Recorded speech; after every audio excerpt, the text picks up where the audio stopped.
क्यों हुआ ऋषि जड़भरत जी का मृग योनि में जन्म? ऋषभ देव जी के सबसे श्रेष्ठ पुत्र भरत जी थे। वे बड़े ही भगवत भक्त थे। इन्हीं भरत के नाम से अपने देश का नाम भरतखंड पड़ा। ऋषभ देव जी के पश्चात महाराज भरत ने देश का शासन संभाला। महाराज भरत बहुत ज्ञानी थे। वे अपने अपने कर्मों में लगी हुई प्रजा का अपने बाप दादों के समान स्वधर्म में स्थित रहते हुए अत्यंत वात्सल्य भाव से पालन करने लगे। वे अनेकों यज्ञ करते और उस यज्ञ कर्म से होने वाले पुण्य रूप फल को यज्ञ पुरुष भगवान वासुदेव के अर्पण कर देते थे।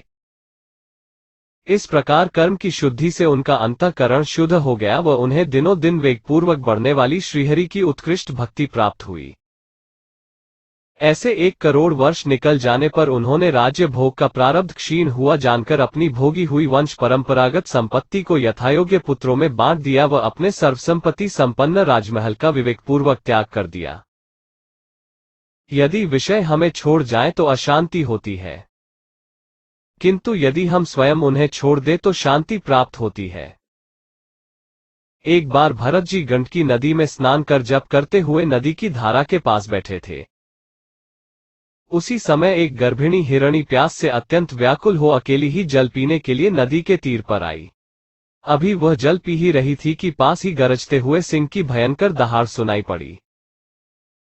प्राणों पर आ बनी देखकर उसने ज्यों ही नदी पार करने के लिए छलांग मारी त्यों ही दैववश उसका गर्भ अपने स्थान से हटकर योनि द्वार से निकलकर नदी के प्रवाह में गिर गया। अत्यंत पीड़ित वह हिरणी किसी गुफा में जा पड़ी और मर गई। नदी के प्रवाह में बहते बच्चे को देखकर भरत जी को अत्यंत दया आई। वे उसे बचाकर आश्रम पर ले आए। उस मृगछौने से उनकी ममता उत्तरोत्तर बढ़ती ही गई। वे नित्य उसके खाने पीने का प्रबंध करने, व्याघ्रादि से बचाने, लाड़ लड़ाने और पुचकारने आदि की चिंता में ही डूबे रहने लगे। कुछ ही दिनों में मृग में आसक्ति के कारण उनके यम, नियम और भगवत पूजा आदि आवश्यक कृत्य एक एक करके छूटने लगे और अंत में सभी छूट गए। वे सोचते कि वह मृग उनके शरणागत है और वे ही उसके रक्षक हैं। उठते, बैठते, टहलते, ठहरते व सोते समय भी उनका चित्त उस मृग के स्नेहपाश में बंधा रहता। हर जगह वह उसे अपने कंधे पर बिठाकर साथ ले जाते। कभी वह दिखाई न देता तो धन लुटे दीनहीन मनुष्य की भांति व्याकुल हो जाते।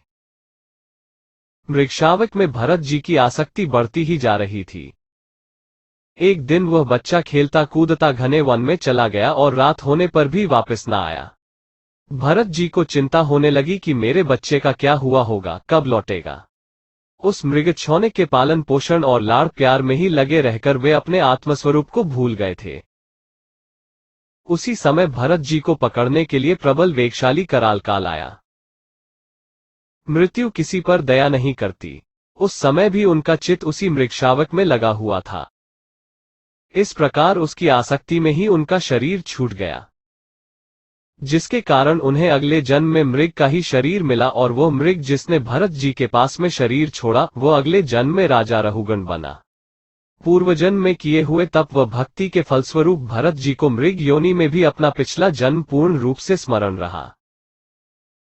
वे जानते हैं कि मृग आसक्ति के कारण ही वे मनुष्य से चौपाया बने घूम रहे हैं। वे सोचते हैं कि अब उन्हें नई प्रारब्ध नहीं बनानी, बस यही प्रारब्ध भोगनी है। इस प्रकार मृग बने हुए राजर्षि भरत के हृदय में जो वैराग्य भावना जागृत हुई, उसे छिपाए रखकर उन्होंने अपनी माता मृगी को त्याग दिया और पुलस्त्य और पुलर ऋषि के आश्रम पर चले आए। वहां रहकर भी वे काल की ही प्रतीक्षा करने लगे। अकेले रहकर सूखे पत्ते, घास और झाड़ियों द्वारा निर्वाह करते मृगयोनि की प्राप्ति कराने वाले प्रारब्ध के कटने की बाट देखते। अंत में उन्होंने अपने शरीर का आधा भाग गंडकी के जल में डुबाए रखकर उस मृग शरीर को छोड़ दिया। भरत जी परम संत थे, अतः एक पवित्र ब्राह्मण के घर उनका यह अंतिम जन्म जड़भरत के रूप में हुआ। उन्हें पूर्वजन्म का ज्ञान था कि हिरण की माया में फंसने के कारण उन्हें पशुदेह धारण करनी पड़ी थी। अतः वे इस जन्म में किसी से भी बोलते नहीं थे। बोलने और खाने, यह दोनों कार्य करने वाली जीभ पर यदि अंकुश लगा दिया जाए तो हमारे बहुत से कर्म बनने से बच जाएंगे। वे हर समय श्री भगवान के युगल चरण कमलों को ही हृदय में धारण किए रहते तथा दूसरों की दृष्टि में अपने को पागल, मूर्ख, अंधे और बहरे के समान दिखाते। भरत जी के पिता ने उन्हें पंडिताई पढ़ाई, परंतु वे जानबूझकर मंत्रोच्चारण अच्छे ढंग से नहीं करते थे क्योंकि वे अपना ज्ञान प्रसिद्ध नहीं करना चाहते थे। माता पिता के शरीर त्यागने पर उनके भाई ने इन्हें पढ़ाने लिखाने का आग्रह भी छोड़ दिया। भरत जी को मान अपमान का कोई विचार न था। जब कोई उन्हें पागल, मूर्ख कहते तब वे उसी के रूप भाषण करने लगते। जब भरत के भाई उन्हें चावल की कनी, खली, भूसी, भुने हुए उड़द तथा बर्तनों में लगी हुई जले अन्न की खुरचन आदि खाने के लिए देते, उसी को वे अमृत के समान खा लेते थे। भरत जी रास्ता देख देख कर चलते कि कहीं किसी जीव की हिंसा न हो जाए। वे किसी कर्म बंधन में फंसना नहीं चाहते थे। भाई उनसे जो भी कार्य करने को कहते वे उसका उल्टा ही करते। खेत में मेड़ बनाने को कहते तो गड्ढा बना देते। खेत की रखवाली करने को कहते तो वे खेत में गायों को चरने के लिए छोड़ देते। वे गायों को रोकते न थे अपितु कहते थे, खाने वाला राम, खिलाने वाला राम, तो रोकने का क्या काम। किसी समय डाकुओं के सरदार ने, जिसके सामंत शूद्र जाति के थे, पुत्र की कामना से मनुष्य की बलि देने का संकल्प किया। उसका पकड़ा हुआ पुरुष पशु उसके फंदे से दैववश भाग गया। अंधियारी आधी रात में उसे ढूंढते ढूंढते अकस्मात ही सैनिकों की दृष्टि इन आंगिर्स गोत्रीय ब्राह्मण कुमार भरत जी पर पड़ी, जो मर्ग वरा आदि जीवों से खेत की रखवाली कर रहे थे। सैनिक जन इन्हें बंदी बनाकर चंडिका मंदिर में ले आए। तदनंतर उन चोरों ने विधिपूर्वक उनको स्नान कराया, विभिन्न प्रकार के वस्त्राभूषणों, चंदन, माला और तिलक आदि से विभूषित कर अच्छी तरह भोजन कराया। फिर धूप, दीप, माला आदि उपहार सामग्री सहित बलिदान की विधि से भरत जी को मां भद्राकाली के सामने नीचा सिर करके बिठा दिया। जड़ भरत ने माताजी को मन ही मन प्रणाम किया व सिर नवाकर शांत चित्त से बैठ गए। इसके पश्चात दस्युराज के पुरोहित बने हुए लुटेरे ने भरत जी के रुधिर से देवी को तृप्त करने के लिए देवी मंत्रों से अभिमंत्रित एक तीक्ष्ण खग उठाया। यह भयंकर कुकर्म देखकर मां भद्राकाली मूर्ति तोड़कर प्रकट हुई। उन्होंने क्रोध से भीषण अट्टहास किया और उछलकर उस खग से ही उन सारे पापियों के सिर उड़ा दिए तथा मस्तक की गेंद बनाकर खेलने लगी। ज्ञानी भक्तों की रक्षा के लिए सहस्त्रबाहु भगवान हर पल उनकी रक्षा के लिए खड़े रहते हैं। एक समय सिंध देश के राजा रहुगण तत्व ज्ञान प्राप्ति की इच्छा से कपिल मुनि के आश्रम की ओर जा रहे थे। रास्ते में पालकी उठाने वाला एक कहार भाग गया तो बाकी 3 कहार जड़भरत को पकड़ लाए। उन्होंने पालकी उठाए। संपूर्ण भरतखंड के राजा जो स्वयं अनेकों बार पालकी में बैठे थे, आज पालकी उठा रहे हैं। अपनी प्रारब्ध भुगतनी ही पड़ती है। प्रभु के ध्यान में निमग्न भरत जी की अनोखी दशा है। वे कभी व्याकुल हो रोते हैं तो कभी मन ही मन भगवान के दर्शन कर हंसते हैं। रास्ते में चींटी भी दिखती तो भरत जी कूद जाते, जिससे बार बार रहुगण का सिर पालकी से टकरा जाता। राजा ये सहन ना कर सके व क्रोध से जड़भरत का अपमान करने लगे। बोले, अरे सेवक, तू तो जीते जी ही मरा हुआ है, तुझे कुछ भाव ही नहीं है, ठीक से चल वरना मैं तुझे दंड दूंगा। जड़भरत ब्रह्मज्ञानी है। क्रोधित राजा पर उन्हें दया आई कि ज्ञान लेने की इच्छा से जाते हुए राजा अंधकार से कितने भरे हुए हैं। दीनता की अपेक्षा इतना अनभाव होगा तो कपिल मुनि राजा को विद्या नहीं देंगे। इसे अधिकारी बनना होगा। जड़भरत ने अपना मौन तोड़ा व राजा रहुगण को ब्रह्मज्ञान का उपदेश किया। भरत जी ने कहा, राजन, केवल मैं ही नहीं, सारा जगत ही जीते जी मृत सा है, इसमें हर शरीर शव के समान है। सत्य तो केवल परमात्मा ही है। व्यवहारिक दृष्टि से ही भेद है, आत्मिक दृष्टि से तुम और मैं एक ही हैं।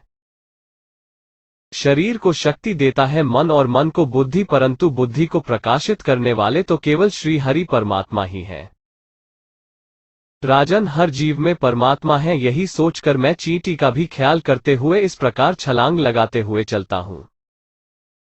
जड़भरत के ऐसे विद्वतापूर्ण कथन सुनकर राजा रहुगण अचंभित रह गए। सोचने लगे, यह कोई पागल नहीं, परमहंस है, ज्ञानी महात्मा है, अवधूत संत है। इन अलौकिक ब्रह्मनिष्ठ का अपमान करके मैंने बहुत क्षति कर दी। यह सोच राजा चलती हुई पालकी से कूद पड़े। जो मारने को तैयार था अब वंदन कर रहा है। भरत जी तो सच्चे संत थे। अपमान व सम्मान दोनों में ही सम रहे। रहुगण के सभी प्रश्नों के उत्तर देकर उन्होंने उसे ब्रह्म ज्ञान दिया। राजन, इस मन को परमात्मा में लगा दो। मन के सुधरने पर ही जगत सुधरता है। इस मन को मृगबाल में लगाने के कारण ही मुझे बार बार जन्म लेना पड़ा। तुम मन को दंड दोगे तो यमराज तुम्हें दंड नहीं देंगे। संसार को स्वप्नवत जानो और मन को शुद्ध करने के लिए संतों का समागम करो। जीव की यात्रा परमात्मा से शुरू हुई है और इस मार्ग की अंतिम अवधि भी परमात्मा ही है। यह क्षेत्रज्ञ परमात्मा सर्वव्यापक, जगत का आदिकारण, परिपूर्ण, अप्रोक्ष, स्वयं प्रकाश, अजन्मा, ब्रह्मादिका भी नियंता और अपने अधीन रहने वाली माया के द्वारा सबके अंतःकरणों में रहकर जीवों को प्रेरित करने वाला समस्त भूतों का आश्रयरूप भगवान वासुदेव है। जिस प्रकार वायु संपूर्ण स्थावर जंगम प्राणियों में प्राणरूप से प्रविष्ट होकर उन्हें प्रेरित करती है, उसी प्रकार वो परमेश्वर भगवान वासुदेव सर्वसाक्षी आत्मस्वरूप से इस संपूर्ण प्रपंच में ओतप्रोत है। राजन, जब तक मनुष्य ज्ञानोदय के द्वारा इस माया का तिरस्कार कर, सबकी आसक्ति छोड़कर तथा काम क्रोधादि 6 शत्रुओं को जीतकर आत्मतत्व को नहीं जान लेता और जब तक वह आत्मा के उपाधिरूप मन को संसार दुख का क्षेत्र नहीं समझता, तब तक वह इस लोक में यूं ही भटकता रहता है। क्योंकि यह चित्त उसके शोक, मोह, रोग, राग, लोभ और वैर आदि के संस्कार तथा ममता की वृद्धि करता रहता है। यह मन ही तुम्हारा बड़ा बलवान शत्रु है। तुम्हारे उपेक्षा करने से इसकी शक्ति और भी बढ़ गई है। यह यद्यपि स्वयं तो सर्वथा मिथ्या है, तथापि इसने तुम्हारे आत्मस्वरूप को आच्छादित कर रखा है।